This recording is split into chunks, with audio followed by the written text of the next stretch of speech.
America में चुनाव को लेकर गहमा गहमी जारी है। इसी बीच बेहद चौंकाने वाली खबर सामने आई जब राष्ट्रपति जो बाइडेन ने इलेक्शन ना लड़ने का फैसला ले लिया।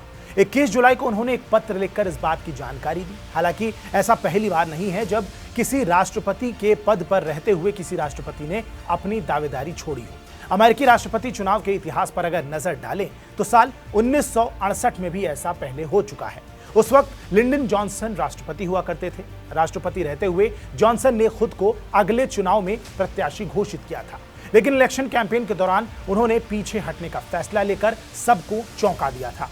लिंडन जॉनसन ने यह फैसला वियतनाम युद्ध के बीच में लिया था। जॉनसन को लगा कि वो पार्टी पर अपना नियंत्रण खोते नजर आ रहे हैं। डेमोक्रेटिक पार्टी के भीतर ही 4 विरोधी गुट बन गए थे।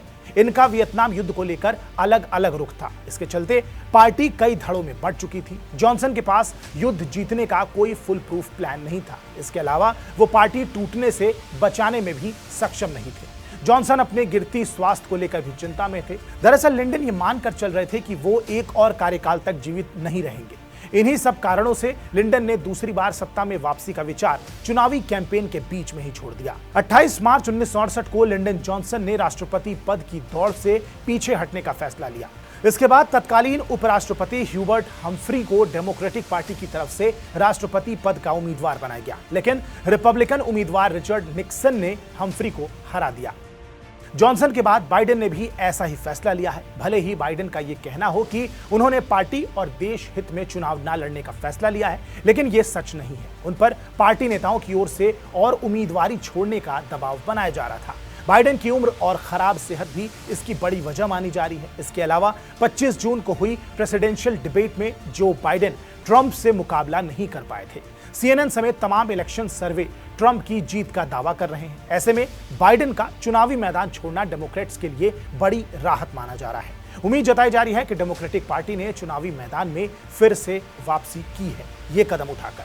कमला हैरिस को डेमोक्रेटिक पार्टी की ओर से अगला उम्मीदवार माना जा रहा है। हालांकि उनके नाम पर फाइनल मुहर लगना अब भी बाकी है। पार्टी में बाइडेन के बाद कमला हैरिस को सबसे ज्यादा लोकप्रिय माना जाता है। एशियाई अफ्रीकी मूल के वोटर्स के बीच कमला भी खासी लोकप्रिय है।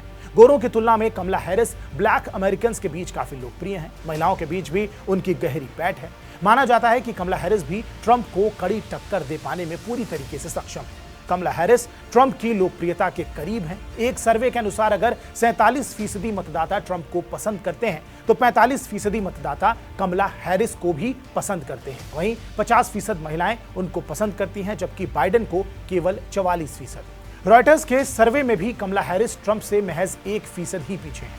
बाइडेन के चुनावी मैदान छोड़ने के बाद ट्रंप इस लड़ाई को काफी आसान समझ रहे हैं। ट्रंप ने बाइडेन पर निशाना साधते हुए उन्हें अमेरिकी इतिहास में सबसे खराब राष्ट्रपति तक कह डाला। CNN की रिपोर्ट के मुताबिक ट्रंप को लगता है कि उपराष्ट्रपति कमला हैरिस को बाइडेन की तुलना में हराना आसान होगा। इन सब के बावजूद अगर कमला हैरिस राष्ट्रपति चुनाव जीत जाती हैं तो वो अमेरिकी इतिहास में पहली महिला राष्ट्रपति होंगी।